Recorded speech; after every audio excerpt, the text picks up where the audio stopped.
Hey everyone, I do not know who Battle Chi, and if I mispronounce it, I'm sorry, comics is, but Demond does.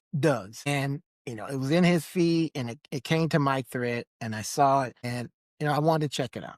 So I'm looking and excuse me, I'm looking down, if I'm looking at my phone at the same time to get some more information about this. So what happened in the feed that came across from Battle Chi Comics, he's got a video, and I'll try to put some graphics up. He's got a video showing his comic books called Black Fist. And a comment from someone in his threads or whatever said, these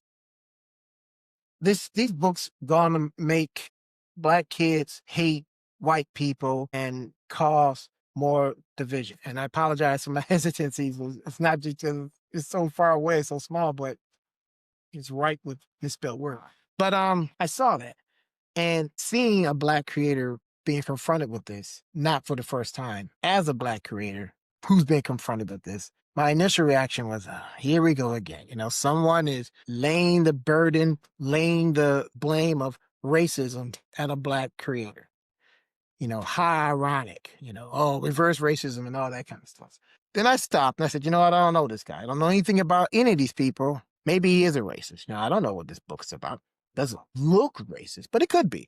Allowing that, I went to his website and went through his threads and read up about him.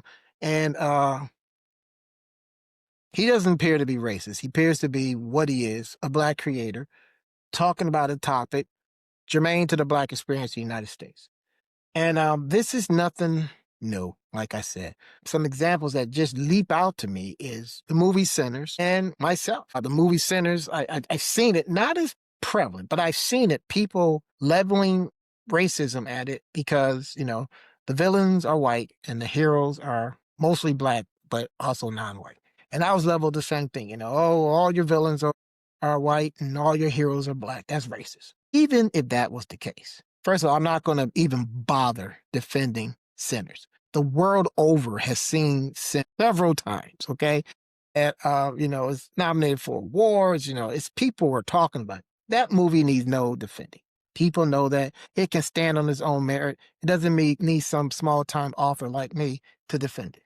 But for my work, it's right behind me, the UrbanKnights series, it's a series of books that I have written about an African-American agent of the Defense Intelligence Agency, returns home to Detroit, and he gathers his old friends together and they fight crime as his detective agents. So this thing about my book being racist is that, first of all, it's factually untrue. All my heroes aren't black and all my villains aren't white. The first book that I had that this is leveled at, I asked the reviewer to review it, and that's what she came back to me with. Oh, you're racist.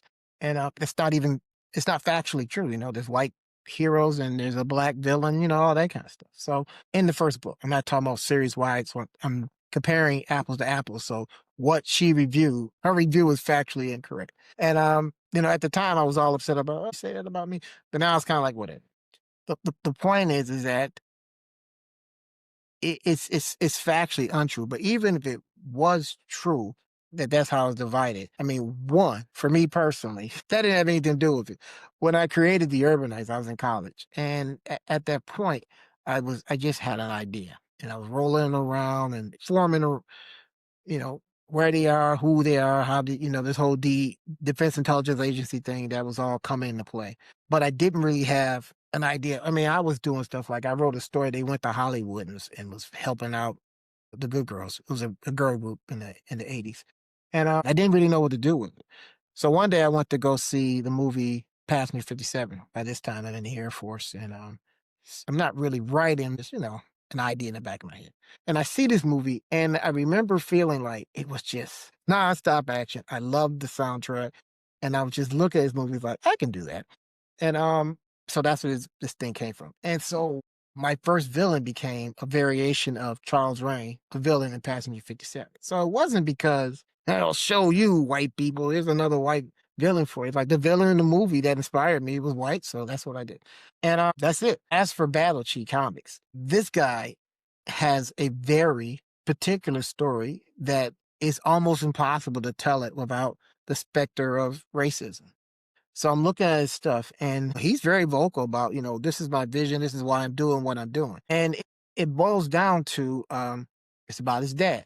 I mean, it's about his dad, man, and if you can't allow him that, the hell with you. I mean, I respect that.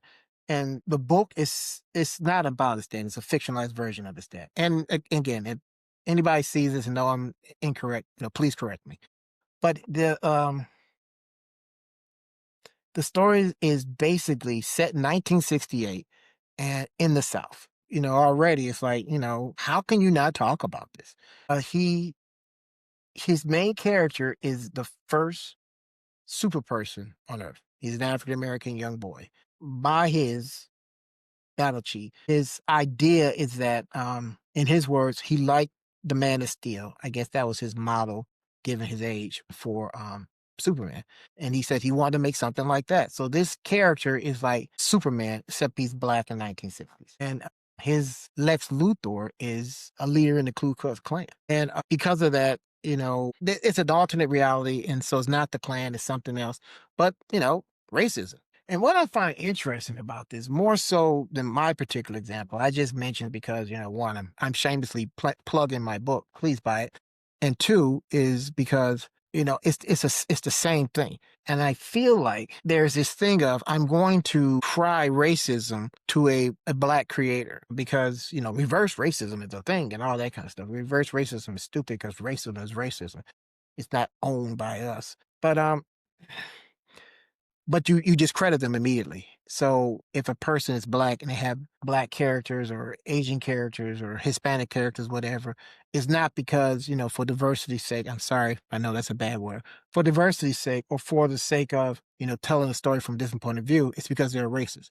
And calling somebody a racist just shuts down the conversation. So what we have here is a person telling a story about a character impacted by racism, and that racist. And that's just a clever way for people who are uncomfortable in this space of talking about the ills of the United States historically and systematically. You don't want to talk about it, so you shut it down. So if you said a story in 1960 in the South, I think most people realize that there's a environment that's going to be realistic. It has to include certain things, including racism. And if you don't want to talk about that, that's because you have some sort of guilt that you, not the author, need to rectify.